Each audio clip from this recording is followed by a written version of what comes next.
ഹരേ കൃഷ്ണ. ശ്രീമദ്ഭാഗവതം ചതുർത്ഥസ്കന്ധം ത്രയോവിംശോധ്യായം.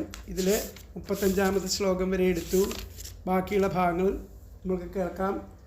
അതുവരെയുള്ള ഭാഗങ്ങൾ നമുക്കൊന്ന് ചൊല്ലി നോക്കാം. ഓം നമോ ഭഗവതേ വാസുദേവായ. ശ്രീമദ്ഭാഗവതേ ചതുർത്ഥസ്കന്ധേ അഥ ത്രയോവിംശോധ്യായഃ. മൈത്രേയ ഉവാച.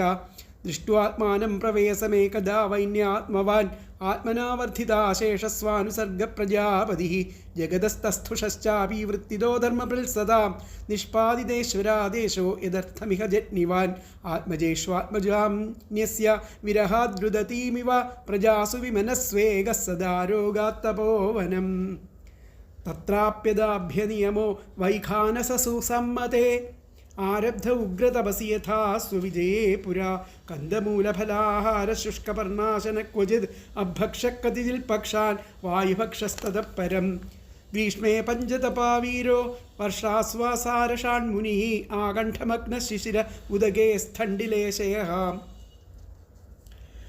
തേന ക്രമാനുസിദ്ധേനാധുസ്തകർമാമലാശേഹ പ്രാണായാമൈ സന്നിരുദ്ധ ഷഡ്വർഗശ്ചാന്നബന്ധനഃ സനൽകുമാരോ ഭഗവാൻ യദാഹാധ്യാത്മികം പരം യോഗം തേനൈവ പുരുഷമഭജൽ പുരുഷർഷഭ ഭഗവദ്ധർമ്മിണ സാധോ ശ്രദ്ധയായ തതഃ സദാ ഭക്തിർഭഗവതി ബ്രഹ്മണ്യനന്യവിഷയാ ഭവത് തസ്യാനയാ ഭഗവതഃ പരികർമ്മശുദ്ധത സത്വാത്മനസ്തദനു സംസ്മരണാനുപൂർത്യാ ജ്ഞാനം വിരക്തിമദഭുൻ നിശിതേന യേന ജിച്ഛേദ സംശയപദം നിജജീവകോശം ഛിന്നാന്യധീരധിഗതാത്മഗതിർനിരീഹ സ്തത്യത്യജേച്ഛിനദിദം വയുനേന യേന താവന്ന യോഗഗതിഭിര്യതിരപ്രമത്തോ യാവദ്ഗദാഗ്രതകഥാസുരതിം ന കുര്യാത് ഏവം സവീരപ്രവരഃ സംയോജ്യാത്മാനമാത്മനി ബ്രഹ്മഭൂതോ ദൃഢം കാലേ തത്യാജസ്വം കളേബരം സംപീഡ്യവായും പാഷ്ണിഭ്യാം വായുമുത്സാരയൻ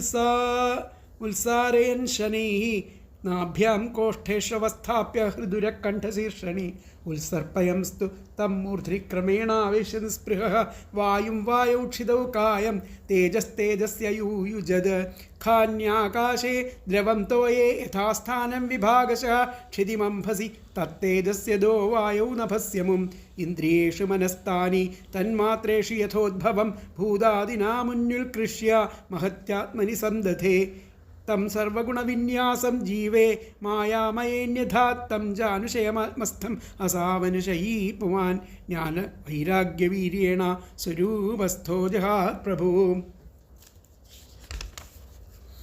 അർച്ചിർനാമ മഹാരാജ്ഞീ തൽപത്ന്യനുഗതാ വനം സുകുമാര്യ തദർഹാജ തത് യത്പദ്ഭ്യാം സ്പർശനം ഭുവഃ അതീവ ഭർതൃവ്രതധർമ്മനിഷ്ഠയാ ശുശ്രൂഷയാ ചാർഷദേഹയാത്രയാ നാവിന്ദദാർത്തിം പരികർഷിതാപി സാ പ്രേയസ്കരസ്പർശനമാനനിർവൃതി ദേഹം വിപന്നാഖിലചേതനാദിഗം പത്യുപൃഥിവ്യാദൈതസ്യതാത്മനാ ആലക്ഷ്യ കിഞ്ചിച്ച വിലപ്യ സാ സതി ചിതാമഥാരോപയദദ്രിസാനുനീം വിധായ കൃത്യം ഹൃദിനീജലാപ്ലുതാ ദത്വോദകം ഭർതൃദാരകർമ്മണ നത്വാദിവിസ്ഥാം സ്ത്രിദശാം സ്ത്രിപ്പരീത്യ വിവേശവന്യം ധ്യായതി ഭർതൃപാദൗ വിലോക്യാനുഗതാം സാധ്വീം പൃഥും വീരവരം പതിം തുഷ്ടുവർവരദാ ദേവൈർദേവപത്ന്യസഹസ്രശഃ കുർവത്യകുസുമാസാരം തസ്മിൻ മന്ദരസാനുനി നദൽ സ്വമരതൂര്യേഷു ഗൃണന്തി സ്മ പരസ്പരം ദേവ്യ ഊജുഃ അഹോ ഇയം വധൂർധന്യാ യാ ചൈവം ഭൂഭുജാം പതിം സർവാത്മനാ പതിം ഭേജെ യജ്ഞേശം ശ്രീർവധൂരിവ സൈഷാ നൂനം വ്രജത്യൂർദ്ധമനുവൈന്യം പതിം സതി പശ്യതാസ്മാനരീത്യാർച്ചിർദുർവിഭാവേന കർമ്മണ തേഷാം ദുരാപം കിം ത്വന്യന്മർത്യാനാം ഭഗവൽപദം ഭുവി ലോലായുഷോ യേ വൈ നൈഷ്കർമ്മ്യം സാധയഞ്ജുതാ സവഞ്ചിതോ ബദാത്മധൃകൃച്ഛ്രേണ മഹതാ ഭുവി ലബ്ധ്വാപവർഗ്യം മാനുഷ്യം വിഷയേഷു വിഷജ്ജത്തെ മൈത്രേയ ഉവാച സ്തുവതീഷ്വമരസ്ത്രീഷു പതിലോകം ഗതാവധൂ യാ വാ ആത്മവിദാം ധുര്യോ വൈന്യപ്രാപാച്യുതാശയ ഇത്തം ഭൂതാനുഭാവോസൗ പൃഥു സ ഭഗവത്തമഃ കീർത്തിതം തസ്യ ചരിതമുദ്ദാമചരിതസ്യ തേ യേ ഇദം സുമഹൽ പുണ്യം ശ്രദ്ധയാ വഹിത പഠേൽ ശ്രാവേത് ശൃണുയാദ് വ്യാപി സ പൃഥോഃ പദമീവിയാത് ബ്രാഹ്മണോ ബ്രഹ്മവർച്ചസ്വീ രാജന്യോ ജഗദീപതി വൈശ്യപഠൻ വിട്പതി സ്യാത് ശൂദ്ര സത്തമദാമിയാത് ത്രികൃത്വ ഇദമാകർണ്യ നരോ നാര്യഥവാ ധൃത പ്രജസ്സു പ്രജതമോ നിർധനോ ധനവത്തമഃ അസ്പഷ്ടകീർത്തിസ്സു യശാ മൂർഖോ ഭവതി പണ്ഡിതഃ ഇദം സ്വസ്ഥേനം പുംസാമമംഗല്യനിവാരണം ധന്യം യശസ്യമായുഷ്യം സ്വർഗ്യം കലിമലാപകം ധർമാർത്ഥകാമമോക്ഷാണാം സമ്യക് സിദ്ധിമഭീപ്സുഭിः ശ്രദ്ധയൈതദനുശ്രാവ്യം ചതുർണാം കാരണം പരം. വിജയാഭിമുഖോ, അടുത്ത ശ്ലോകം 36-ാമത്തെ ശ്ലോകമാണ് എടുക്കാനുള്ളത്. വിജയാഭിമുഖോ രാജാ ശ്രുത്വേതദഭിയാദിയാൻ ബലിം തസ്മൈ ഹരന്ത്യഗ്രേ രാജാന പൃഥവേ യഥാ. വിജയാഭിമുഖോ രാജാ ശ്രുത്വേതദഭിയാതിയാൻ ബലിം തസ്മൈ ഹരന്ത്യഗ്രേ രാജാന പൃഥവേ യഥാ. അങ്ങനെ ഈ 3 പ്രാവശ്യം ഈ പൃഥുചരിതം കേട്ടിട്ട് ഏത് രാജാക്കന്മാരാണോ വിജയത്തിന് ജയിക്കാൻ അഭിമുഖമായിട്ട് ഉള്ള യുദ്ധത്തിന് പുറപ്പെടുന്നത്, ആ രാജാക്കന്മാർ ആ പൃഥുവിന് സമാനം ആയിരിക്കുന്ന മുമ്പേ തന്നെ ആ പൃഥുവിനെ നേരിടുന്ന രാജാക്കന്മാർ അദ്ദേഹത്തിന് ആ കപ്പം കൊണ്ടുവന്ന് കൊടുത്തു. അതുപോലെ ഇവർക്കും ആ മറ്റുള്ള രാജാക്കന്മാർ കപ്പത്തെ കൊണ്ടു കൊടുക്കുന്നു. ബലിം തസ്മൈ ഹരന്ത്യഗ്രേ രാജാന പൃഥവേ യഥാ. അപ്പോൾ ഇതിലത്തെ പദങ്ങൾ നോക്കാം. ഏതത് ഇതിനെ ത്രികൃത്വ ശ്രുത്വ, ഈ പൃഥുചരിതത്തെ 3 പ്രാവശ്യം കേട്ട് കഴിഞ്ഞാൽ, 3 ആവർത്തി കേട്ടിട്ട് ഏത് രാജാക്കന്മാരാണോ രാജാവ് യാൻ ആരെ, രാജാവ് ആരെ വിജയാഭിമുഖ ജയിക്കാൻ അഭിയാതി പുറപ്പെടുന്നുവോ, ആരെ ജയിക്കാൻ പുറപ്പെടുന്നുവോ ആ രാജാക്കന്മാർ രാജാനഹ, ആ രാജാക്കന്മാർ പൃഥവേ പൃഥുവിന് യഥാ എന്ന പോലെ പൃഥുവിന് സമാനം അഗ്രേ നേരിടുന്നതിന് മുമ്പ് തന്നെ, അവർ ആ യുദ്ധത്തിന് നേരിടുന്നതിന് മുമ്പ് തന്നെ തസ്മൈ അദ്ദേഹത്തിന് ബലിം ഹരന്തി കപ്പം കൊടുക്കുന്നു. ഇപ്പോഴത്തെ പദങ്ങൾ നോക്കാവുന്ന കൂടി. ഏതത് ഇതിനെ ത്രികൃത്വ ശ്രുത്വ 3 ആവർത്തി കേട്ടിട്ട് രാജാവ് യാൻ ആരെ വിജയാഭിമുഖ ജയിക്കാൻ അഭിയാതി പുറപ്പെടുന്നുവോ രാജാനഹ ആ രാജാക്കന്മാർ പൃഥവേ പൃഥുവിന് യഥാ എന്ന പോലെ അഗ്രേ നേരിടുന്നതിന് മുൻപ് തന്നെ തസ്മൈ അദ്ദേഹത്തിന് ബലിം ഹരന്തി കപ്പം കൊടുക്കുന്നു. എന്നുകൂടി പറയാം. ഏതത് ഇതിനെ ത്രികൃത്വ ശ്രുത്വ 3 ആവർത്തി കേട്ടിട്ട് രാജാവ് യാൻ ആരെ വിജയാഭിമുഖ ജയിക്കാൻ അഭിയാതി പുറപ്പെടുന്നുവോ രാജാനഹ ആ രാജാക്കന്മാർ പൃഥുവിന് യഥാ എന്ന പോലെ അഗ്രേ നേരിടുന്നതിന് മുമ്പ് തന്നെ തസ്മൈ അദ്ദേഹത്തിന് ബലിം ഹരന്തി ആ കപ്പം കൊടുക്കുന്നു.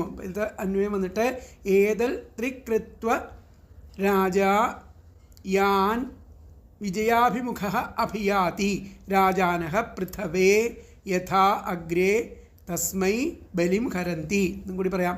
ഏതത് ത്രികൃത്വ ശ്രുത്വ രാജാ യാൻ വിജയാഭിമുഖ അഭിയാതി രാജാനഹ പൃഥവേ യഥാ അഗ്രേ തസ്മൈ ബലിം ഹരന്തി.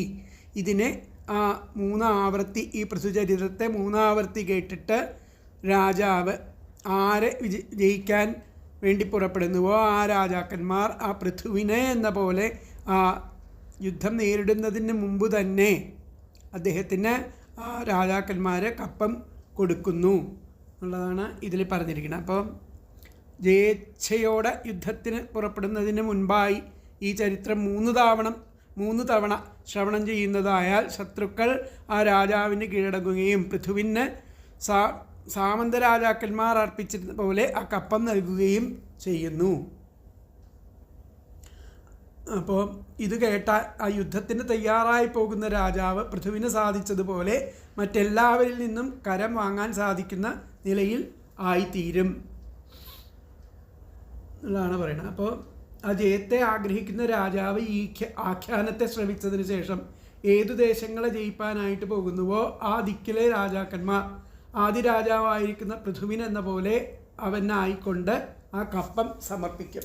അപ്പോൾ ഇവിടെ വ്യാഖ്യാനത്തിൽ വിജയാഭിമുഖോ രാജേദം, ആ വിജയത്തിന് അഭിമുഖമായിട്ട് പോകുന്ന രാജാക്കന്മാർ ശ്രുത്വാ യാൻ പ്രതിയാതി, ഇത് ഈ പറഞ്ഞ പോലെ കേൾക്കുകയാണെന്നുണ്ടെങ്കിൽ ഈ ചരിത്രത്തെ പറഞ്ഞ പോലെ കേൾക്കുകയാണെന്നുണ്ടെങ്കിൽ തേ തസ്മൈ അവർക്ക് മാനം കുറുവന്തി, അവർക്ക് മാനം സിദ്ധിക്കണു, അവർക്ക് ജയം സിദ്ധിക്കണു എന്നർത്ഥം. ഒന്നുകൂടി പറയാം. വിജയാഭിമുഖോ രാജേദം, വിജയാഭിമുഖമായിട്ട് സഞ്ചരിക്കുന്ന രാജാക്കന്മാർ ശ്രുത്വാ യാൻ പ്രതിയാതി, പ്രതിദിനം ഈ പൃഥുചരിതത്തെ 3 പ്രാവശ്യം കേൾക്കുകയാണെന്നുണ്ടെങ്കിൽ തേ തസ്മൈ അവർക്ക് മാനം കുറുവന്തി, അവർക്ക് അവരുടെ ജയം സാധ്യമാവുന്നു എന്നർത്ഥം. അപ്പോൾ ഇതിൻ്റെ വ്യാഖ്യാനം വിജയാഭിമുഖോ രാജേദം ശ്രുത്വാ യാൻ പ്രതിയാതി തേ തസ്മൈ മാനം കുറുവന്തി. അപ്പം അടുത്ത ശ്ലോകം നോക്കാം. 37ാമത്തെ ശ്ലോകം. മുക്താന്യസംഗോ ഭഗവത്യമലാം ഭക്തിമുദ്വഹൻ വൈന്യസ്യ ചരിതം പുണ്യം ശൃണുയാത് ശ്രാവയേത് പഠേൽ. മുക്താന്യസംഗോ ഭഗവത്യമലാം ഭക്തിമുദ്വഹൻ വൈന്യസ്യ ചരിതം പുണ്യം ശൃണുയാത് ശ്രാവയേത് പഠേൽ. അസംഗരായിട്ട് സർവസംഗപരിത്യാഗിയായിട്ട് അതുപോലെ ഭഗവത്യമലാം ഭക്തിമുദ്വഹൻ, ഭഗവാന്റെ അമലമായിരിക്കുന്ന ഭക്തിയോടുകൂടി വേണം വൈന്യസ്യ ചരിതം, വൈന്യൻ ആ പൃഥുവിൻ്റെ ചരിത്രത്തെ, ആ പുണ്യമായിരിക്കുന്ന ചരിത്രത്തെ ശൃണുയാ കേൾക്കാനും ശ്രാവയെ കേൾപ്പിക്കുവാനും പഠിക്കുവാനും. അപ്പോൾ മുക്താന്യസംഗോ ഭഗവത്യമലാം ഭക്തിമുദ്വഹൻ വൈന്യസ്യ ചരിതം പുണ്യം ശൃണുയാത് ശ്രാവയേത് പഠേൽ. മുക്താന്യസംഘ എന്ന് പറഞ്ഞാൽ സർവസംഘ പരിത്യാഗം ചെയ്തിട്ട് സർവസംഘ പരിത്യാഗം ചെയ്തിട്ട് ഭഗവതി ആ ശ്രീ ഭഗവാനിൽ അമലാം പരിശുദ്ധമായിരിക്കുന്ന ഭക്തിമുദ്വഹൻ ഭക്തിയോടുകൂടിയായിട്ട് വേണം വൈന്യസ്യ ആ പൃഥു ചക്രവർത്തിയുടെ പുണ്യം പാവനമായിരിക്കുന്ന ചരിത്രത്തെ ത്രികൃത്വ 3 പ്രാവശ്യം ശൃണുയാത് 3 കേൾക്കുകയും ശ്രാവയെ കേൾപ്പിക്കുകയും പഠേത് പാരായണം ചെയ്യുകയും വേണ്ടത്. ഒന്നുകൂടി പറയാം. മുക്താന്യസംഘ സർവസംഘ പരിത്യാഗം ചെയ്ത് ഭഗവതി ആ ശ്രീ ഭഗവാനിൽ അമലാം പരിശുദ്ധമായിരിക്കുന്ന ഭക്തി ഉദ്വഹൻ ഭക്തിയോടുകൂടിയവരായിട്ട് വേണം വൈന്യസ്യ പൃഥു ചക്രവർത്തിയുടെ പുണ്യം പാവനമായിരിക്കുന്ന ചരിത്രത്തെ ത്രികൃത്വ 3 പ്രാവശ്യം ശൃണുയാ 3 കേൾക്കുകയും ശ്രാവയെ കേൾപ്പിക്കുകയും പഠേൽ പാരായണം ചെയ്യുകയും വേണ്ടത്. ഇതിലത്തെ അന്വയം വന്നിട്ട് മുക്താന്യസംഗ ഭഗവതി അമലാം ഭക്തിം ഉദ്വഹൻ വൈന്യസ്യ പുണ്യം ചരിതം ത്രികൃത്വാ ശൃണുയാത് ശ്രാവയേത് പഠേത്. എന്നുകൂടി പറയാം. മുക്താന്യസംഗ ഭഗവതി അമലാം ഭക്തിം ഉദ്വഹൻ വൈന്യസ്യ പുണ്യം ചരിതം ത്രികൃത്വ ശൃണുയാത് ശ്രാവയേത് പഠേത്. സർവസംഘ പരിത്യാഗം ചെയ്ത് ആ ശ്രീ ഭഗവാനിൽ പരിശുദ്ധമായ ഭക്തിയോട് കൂടിയവനായിട്ട് പൃഥ്വി ചക്രവർത്തിയുടെ പാവനമായ ചരിത്രത്തെ 3 കേൾക്കുകയും കേൾപ്പിക്കുകയും പാരായണം ചെയ്യുകയും ചെയ്യണം. അപ്പോൾ മറ്റു വിഷയങ്ങളിൽ ഒന്നും മനസ്സ് വയ്ക്കാതെ ഏകാഗ്രതയോടും ഭഗവാങ്കൽ അചഞ്ചലമായ ഭക്തിയോട് കൂടിയിട്ടും വേണം ആ പുണ്യമായിരിക്കുന്ന പൃഥുചരിതം കേൾക്കുവാനും കേൾപ്പിക്കുവാനും പാരായണം ചെയ്യുവാനും. അപ്പോൾ മറ്റൊന്നിലും ആസക്തിയില്ലാതെ ആ ഭഗവാനിൽ അചഞ്ചലമായിരിക്കുന്ന ഭക്തിയോടെ പൃഥുവിൻ്റെ പുണ്യചരിതം കേൾക്കുകയും കേൾപ്പിക്കുകയും സ്വയം കീർത്തിക്കുകയും വേണം. സകാമന്മാർക്ക് ധർമാദി പുരുഷാർത്ഥങ്ങൾ സിദ്ധിക്കുമെങ്കിലും ആ നിഷ്കാമനായിട്ട് കഥ കേൾക്കുന്നത് തന്നെ ശ്ലാഘ്യം ഉറപ്പിക്കുകയാണ് അവിടെ ചെയ്യുന്നത്. വിഷയസുഖങ്ങളിൽ ഒട്ടും ആഗ്രഹം കൂടാതെ ആ ഭഗവാനിൽ കളങ്കഹീനമായ ഭക്തിയെ ഹൃദയത്തിൽ വഹിച്ചുകൊണ്ട് ആ പൃഥുവിൻ്റെ ചരിതത്തെ കേൾക്കുകയോ കേൾപ്പിക്കുകയോ പഠിക്കുകയോ ചെയ്യണം എന്നുള്ളതാണ് പറയുന്നത്. അപ്പോൾ ഇതിലത്തെ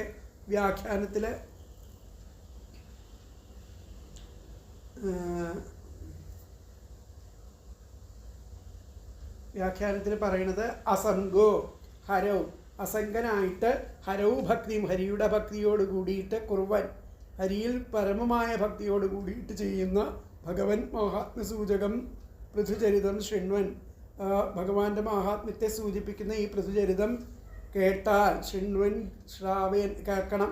അങ്ങനെ കേട്ടാൽ പൃഥുഗതിം പ്രാപ്നുയാ. അടുത്ത ശ്ലോകത്തിൻ്റെ അർത്ഥം കൂടി അതിൽ പറഞ്ഞിട്ടുണ്ട്. അസംഗോ ഹരൗ ഭക്തിം, അസംഗനായിട്ട് ഹരിയുടെ ഭക്തിയോട് കൂടിയിട്ട് അസംഗനായിട്ട് ഹരിയിൽ ഭക്തിയോട് കൂടിയിട്ട് കുർവൻ ചെയ്യുന്ന ഭഗവൻ മഹാത്മ്യ സൂചകം പൃഥുചരിതം, ഭഗവൻ മഹാത്മ്യത്തെ സൂചിപ്പിക്കുന്ന ഈ പൃഥുചരിതം ശൃണ്വൻ, അങ്ങനെ ചെല്ലുകയും കേൾക്കുകയും പഠിക്കുകയും ഒക്കെ വേണം എന്നാണ് ഇതിൽ പറഞ്ഞിരിക്കുന്നത്. അപ്പോൾ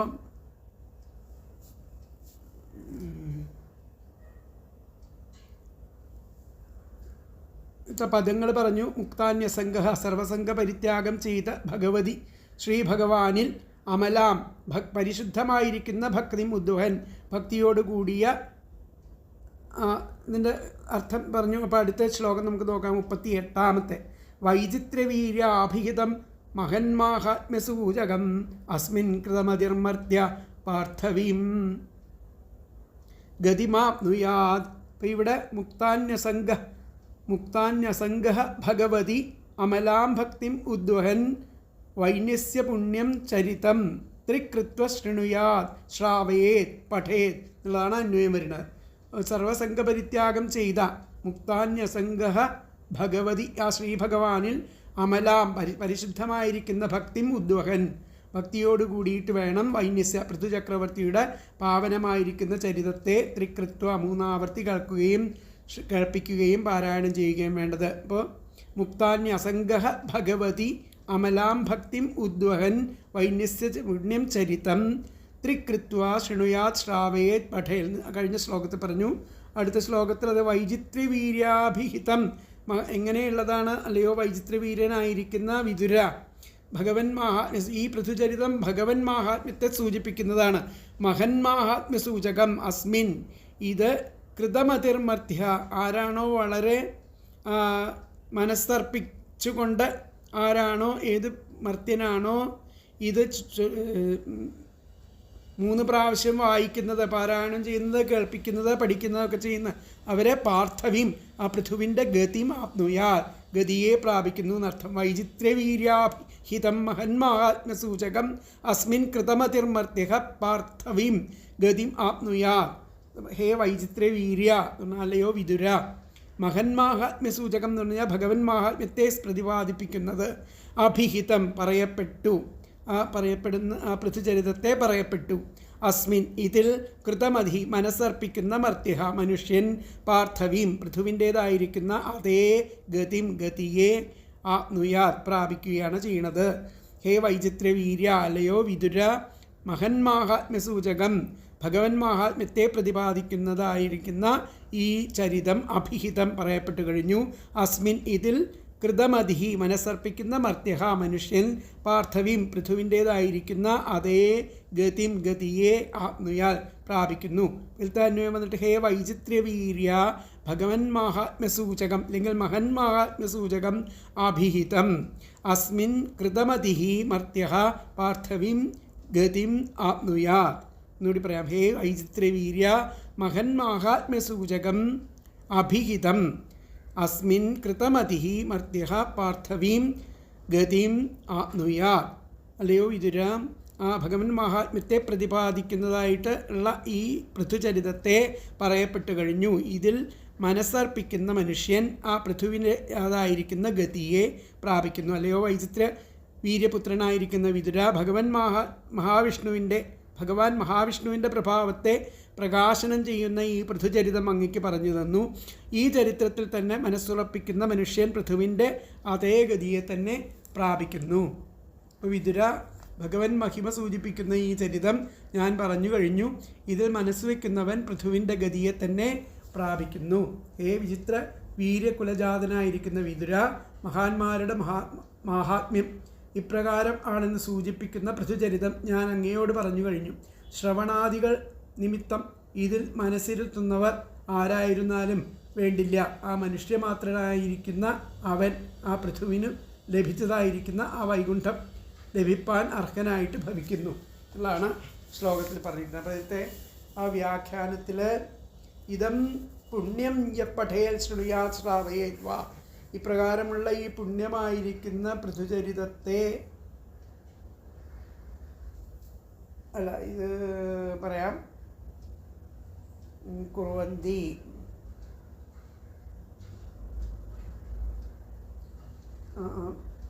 അപ്പം ആ മാഹാത്മ്യസൂചകമായിരിക്കുന്ന ഭഗവൻ മാഹാത്മ്യസൂചകം ഇതം പൃഥുചരിതം ശൃണ്വൻ, ആരാണോ ശൃണ്വൻ ശ്രാവയൻ കേൾക്കുന്നതും കേൾപ്പിക്കുകയും പഠിക്കുകയും ചെയ്യുന്ന പഠൻ വാ പൃഥുഗതിയും പ്രാപ്തിയാൽ അയാൾ പൃഥുഗതിയെ പ്രാപിക്കുന്നു എന്നർത്ഥം. അപ്പോൾ അത് ഒരുമിച്ചാണ് 2 ശ്ലോകത്തിൻ്റെയും അർത്ഥം വ്യാഖ്യാനമായിട്ട് പറഞ്ഞിരിക്കുന്നത്. അസംഗോ ഹരൗ ഭക്തിം കുറുവൻ ഭഗവൻ മാഹാത്മ്യസൂചകം പൃഥുചരിതം ശൃണ്വൻ ശ്രാവയൻ പഠൻ വാ പൃഥുഗതിം പ്രാപ്നുയാത്. എന്നുകൂടി പറയാം. അസംഗോ ഹരൗ ഭക്തിം കുറുവൻ ഭഗവൻ മാഹാത്മ്യസൂചകം പൃഥുചരിതം ശൃണ്വൻ ശ്രാവയൻ പഠൻ വാ പൃഥുഗതിം പ്രാപ്നുയാത് എന്നുള്ളതാണ് വ്യാഖ്യാനത്തിൽ പറഞ്ഞിരിക്കുന്നത്. അപ്പോൾ അടുത്ത ശ്ലോകം ചൊല്ലാം. അനുദിനമിതമാദരേണ ശൃണ്വൻ പൃഥുചരിതം പ്രഥയൻ വിമുക്തസംഗഃ ഭഗവതി ഭവസിന്ധുപോതപാദേ സ ച നിപുണാം ലഭത്തെ രതിം മനുഷ്യ. അനുദിനമിതമാദരേണ ശൃണ്വൻ. ഇത് അവസാനത്തെ ശ്ലോകമാണ് ഈ അധ്യായത്തിലത്തെ. അനുദിനമിതമാദരേണ ശൃണ്വൻ പൃഥുചരിതം പ്രഥയൻ വിമുക്തസംഗ ഭഗവതി ഭവസിന്ധുപോതപാദേ സ ച നിപുണാം ലഭത്തെ രതിം മനുഷ്യ. അങ്ങനെ ആ വിഷയാസക്തി ഉപേക്ഷിച്ചവനായിട്ട്, വിമുക്തസംഗ ഉപേക്ഷിച്ചവനായിട്ട് ഈ പൃഥുചരിതത്തെ ദിവസം തോറും വളരെ ആദരപൂർവം ആരാണോ മൂന്നാവർത്തി കേൾക്കുകയും പ്രചരിപ്പിക്കുകയും ഒക്കെ ചെയ്യുന്നത്, ആ മനുഷ്യൻ ആ ഭവസാഗരം, ആ സംസാര സമുദ്രം മറുകര കയറാനുള്ള ആ പൊങ്ങുതടിയായിരിക്കുന്ന ആ ശ്രീപാദത്തോടു കൂടിയിരിക്കുന്ന ആ ഭഗവാങ്കൽ അതിനൊത്ത അനുയോജ്യമായിരിക്കുന്ന ഭക്തിയെ സമ്പാദിക്കുന്നു എന്നുള്ളതാണ് പറഞ്ഞിരിക്കുന്നത്. അനുദിനമിതം ആദരേണ ശൃണ്വൻ. ഇത് വളരെ ആദരപൂർവം എല്ലാ പ്രതിദിനം ശൃണ്വൻ കേൾക്കുകയാണെങ്കിൽ പൃഥുചരിതം പ്രഥയൻ അതിനെ പ്രചരിപ്പിക്കുകയും ചെയ്യുന്ന വിമുക്തസംഗ അസംഗനായിരിക്കുന്ന ആൾക്ക് ഭഗവതി ഭവ സിന്ധുപോതപാദേ ആ ഭഗവാന്റെ ആ ശരണങ്ങളിൽ ആ ഭവസിന്ധുവിനെ താരണം ചെയ്യാൻ പറ്റുന്ന പൊങ്ങുതടിയായിരിക്കുന്ന ആ ചരണങ്ങളിൽ സച നിപുണാം അതിനനുയോജ്യമായിരിക്കുന്ന രതിയെ അവർക്ക്, അല്ലെങ്കിൽ ഭക്തിയെ അവർക്ക് മനുഷ്യ ലഭത്തെ മനുഷ്യന് ലഭിക്കുന്നു എന്നർത്ഥം. അപ്പോഴത്തെ പദങ്ങൾ വിമുക്ത സംഘ വിഷയാസക്തി ഉപേക്ഷിച്ചവനായിട്ട് ഇതം ഈ പൃഥുചരിതത്തെ അനുദിനം ദിവസം തോറും ആദരേണ ത്രികൃത്വാ ശൃണ്വൻ ആദരപൂർവം ആരാണോ 3 പ്രാവശ്യം കേൾക്കുകയും ആദരേണ ആദരവോടെ 3 ആവർത്തി കേൾക്കുകയും പ്രഥയൻ ച പ്രചരിപ്പിക്കുകയും ചെയ്യുന്നവൻ യാ സാ മനുഷ്യ ആരോ ആ മനുഷ്യൻ ഭവസിന്ധുപോതപാദേ ആ സംസാര സമുദ്രം മറുകര പറ്റാനുള്ള പൊങ്ങുതടിയാകുന്ന ശ്രീപാദത്തോടു കൂടിയ ഭഗവതി ആ ഭഗവാങ്കൽ നിപുണാം അതിനനുയോജ്യമായിരിക്കുന്ന രതിം ഭക്തിയെ ലഭത്തെ സമ്പാദിക്കുന്നു. എന്നുകൂടി പറയാം. വിമുക്ത സംഘ വിഷയാസക്തി ഉപേക്ഷിച്ചവനായിട്ട് ഇതം ഈ പൃഥുചരിതം അനുദിനം ദിവസം തോറും ആദരേണ ത്രികൃത്വാ ശൃണ്വൻ ആദരവോടെ 3 ആവർത്തി കേൾക്കുകയും പ്രഥയൻ ച പ്രചരിപ്പിക്കുകയും ചെയ്യുന്നവൻ യഹ സഹ മനുഷ്യ ആരോ ആ മനുഷ്യൻ ഭവസിന്ധുപോതപാദേ ആ സംസാര സമുദ്രം മറുകര പറ്റാനുള്ള ആ പൊങ്ങുതടിയായിരിക്കുന്ന ശ്രീഭഗവാന്റെ ശ്രീപാദപത്മത്തോടു കൂടിയ ആ ഭഗവതി ആ ഭഗവാങ്കൽ നിപുണാം അതിനനുയോജ്യമായിരിക്കുന്ന രതിം ഭക്തിയെ ലഭതയെ സമ്പാദിക്കണു. തന്വയം വന്നിട്ട് വിമുക്ത സംഗഹ ഇതം പൃഥുചരിതം അനുദിനം ആദരേണ ശൃണ്വൻ പ്രഥയൻ ച ത്രികൃത്വാ ശൃണ്വൻ പ്രഥയൻ ച യഹ സഹ മനുഷ്യ ഭവസിന്ധുപോതപാദേ ഭഗവതി നിപുണാം രതിം ലഭത്തെ. എന്നുകൂടി പറയാം. വിമുക്ത സംഗഹ ഇതം പൃഥുചരിതം അനുദിനം ആദരേണ ശൃണ്വൻ പ്രഥയൻ ച യഹ സഹ മനുഷ്യ ഭവസിന്ധുപോതപാദേ ഭഗവതിം നിപുണാം രതിം ലഭത്തെ. ആ വിഷയാസക്തി ഉപേക്ഷിച്ചവനായിട്ട് ആ പൃഥുചരിതം ദിവസം തോറും 3 തവണ ആരാണോ 3 ആവർത്തി കേൾക്കുകയും പ്രചരിപ്പിക്കുകയും ചെയ്യുന്നത് ആ മനുഷ്യൻ ആ സംസാര സമുദ്രം മറുകര പയറ്റാനുള്ള ആ ശ്രീപാദത്തോടു കൂടിയിരിക്കുന്ന ഭഗവാങ്കൽ അനുയോജ്യമായിരിക്കുന്ന ഭക്തിയെ സമ്പാദിക്കുന്നു. ദിവസേന ആരാണോ നിസ്സംഗരായിട്ട് ഈ പൃഥുചരിതം 3 ആവർത്തി ശ്രവണം ചെയ്യുകയും കീർത്തിക്കുകയും ചെയ്യുന്നത് അവന് ആ സംസാര സമുദ്രത്തെ തരണം ചെയ്യുവാനുള്ള പൊങ്ങുതടിയായിരിക്കുന്ന ആ ഭഗവത്പാദാരവിന്ദങ്ങളിൽ ഉത്തമമായ ഭക്തിയെ ലഭിക്കുക തന്നെ ചെയ്യും. ഇത്രയും ദൈർഘ്യമുള്ള ഒരാഖ്യാനവും ശ്രീകൃഷ്ണാവതാര ചരിത്രം ഒഴിച്ചാൽ ഫലശ്രുതിയും ഭാഗവതത്തിൽ മറ്റെങ്ങുമുണ്ടോ എന്നത് സംശയമാണ്. അപ്പോൾ ആദർശശാലിയായിരിക്കുന്ന ഒരു ചക്രവർത്തി എപ്രകാരം ആയിരിക്കണമെന്ന് ആ ആദിരാജാവ് എന്ന സംജ്ഞയ്ക്ക് അർഹനായിരിക്കുന്ന പൃഥുവിനെ ദൃഷ്ടാന്തപ്പെടുത്തിക്കൊണ്ടല്ലാതെ എങ്ങനെ കാണിക്കാൻ സാധ്യമാകും? അവിടെയാണ് ആ വേദവ്യാസ മഹർഷിയുടെ ഔചിത്യ ദീക്ഷ. എല്ലാ വശങ്ങളും സ്പർശിക്കുമ്പോൾ ദൈർഘ്യം കൂടുന്നത് സ്വാഭാവികമാണ്. ആദിഭൗതികങ്ങളും ആദിദൈവികങ്ങളും ആധ്യാത്മികങ്ങളുമായിരിക്കുന്ന ഫലങ്ങളാണ് ഈ ചരിത്രത്തിൻ്റെ അധ്യയനാദികളെ കൊണ്ട് സിദ്ധിക്കുന്നത്. അവ പറയുന്നിടത്ത് പരസ്പരം കലരുന്നുണ്ടെങ്കിലും 32, 33, 36 ഇവയിൽ മുഖ്യമായും ഭൗതികമായിരിക്കുന്ന ഫലങ്ങളാണ് പറയുന്നത്. 37 വിധിയാണ്, 34 35 ആദി ദൈവികത്തിനാണ് മുൻതൂക്കം, 31 ഒടുവിലത്തെ 2 ആധ്യാത്മികങ്ങളായിരിക്കുന്ന ഫലങ്ങളാണ്. പാരായണം, ശ്രാവണം കേൾപ്പിക്കൽ ഇവയ്ക്കെല്ലാം തുല്യ പ്രാധാന്യമാണ്. ശ്രദ്ധാഭക്തി എന്നിവയോടുകൂടിയ അല്ലാതെ ഈ ചരിത്രം വായിച്ചാലും കേട്ടാലും ഒരു പ്രയോജനവും ഇല്ലെന്നാണ് 37ാമത്തെ ശ്ലോകത്തിൽ നിന്നും മനസ്സിലാക്കേണ്ടത്. അതുകൊണ്ട് ഏകാഗ്രതയോടും ശ്രദ്ധയോടും ഭക്തിയോടും കൂടി ഈ പൃഥുചരിതം വായിക്കുകയോ കേൾക്കുകയോ കേൾപ്പിക്കുകയോ ചെയ്താൽ ജന്മസാഫല്യം ആയി. എല്ലാം 3 തവണ തുടർച്ചയായി വേണമെന്നതാണ് നിർബന്ധം. എങ്കിലേ ഭാഗവതം വിഭാവനം ചെയ്യുന്ന ആ ഫലപ്രാപ്തി പൂർണ്ണമാവുകയുള്ളൂ. ആ പൃഥുചരിതത്തിൻ്റെ മാഹാത്മ്യം ഇതര പുരാണങ്ങളിലും ശ്ലാഘിക്കപ്പെട്ടിട്ടുണ്ട്. ഇതം ജന്മ വൈന്യസ്യ പൃഥോഹ സങ്കീർത്തയൻ നരഃ ന തസ്യ ദുഷ്കൃതം കിഞ്ചിൽ ഫലദായി പ്രജായത്തെ ദുസ്വപ്നോപശമം നൃണാം ശൃണ്വതാമേതദുത്തമം പൃഥോർജന്മ പ്രഭാവശ്ച കരോതി സതതം നൃണാം. വിഷ്ണു പുരാണത്തിൽ പറയുന്നുണ്ട്. സ്വർഗ്യം യശസ്യമായുഷ്യം ധന്യം വേദൈശ്ച സംമിതം രഹസ്യമൃഷിഭിപ്രോക്തം ശൃണുധ്വം വൈ യഥാതഥം യശ്ചേമം കീർത്തയേൻ നിത്യം പൃഥോർ വൈന്യസ്യ വിസ്തരം ബ്രാഹ്മണേഭ്യോ നമസ്കൃത്യ ന സ ശോചയേൽ കൃതാകൃതം. ബ്രഹ്മാണ്ഡ പുരാണത്തിൽ ഇങ്ങനെ ഈ പൃഥുചരിതത്തെ പറ്റിയിട്ട് ശ്ലാഘിക്കുന്നു. ഇതിൻ്റെ ആ ഫലശ്രുതിയിൽ വിധിച്ച പ്രകാരമുള്ള ഫലങ്ങൾ എല്ലാവർക്കും സിദ്ധിക്കുമാറാകണം എന്ന് പ്രാർത്ഥിച്ചുകൊണ്ട് സർവേശ്വരനോട് പ്രാർത്ഥിച്ചുകൊണ്ട് ഈ പൃഥുചരിതോപാഖ്യാനത്തിന് വിരാമമിടുന്നു. ഇത് ശ്രീമദ്ഭാഗവതേ മഹാപുരാണേ പാരമഹംസ്യം സംഹിതായാം ചതുർത്ഥസ്കന്ധേ 3-വിംശോऽധ്യായഃ. സത്യം പരം ധീമഹി. ശ്രീരാധാകൃഷ്ണാഭ്യാം നമഃ. ശ്രീകൃഷ്ണാർപ്പണമസ്തു. ശ്രീഹരേ നമഃ. സർവത്ര ഗോവിന്ദനാമ സങ്കീർത്തനം.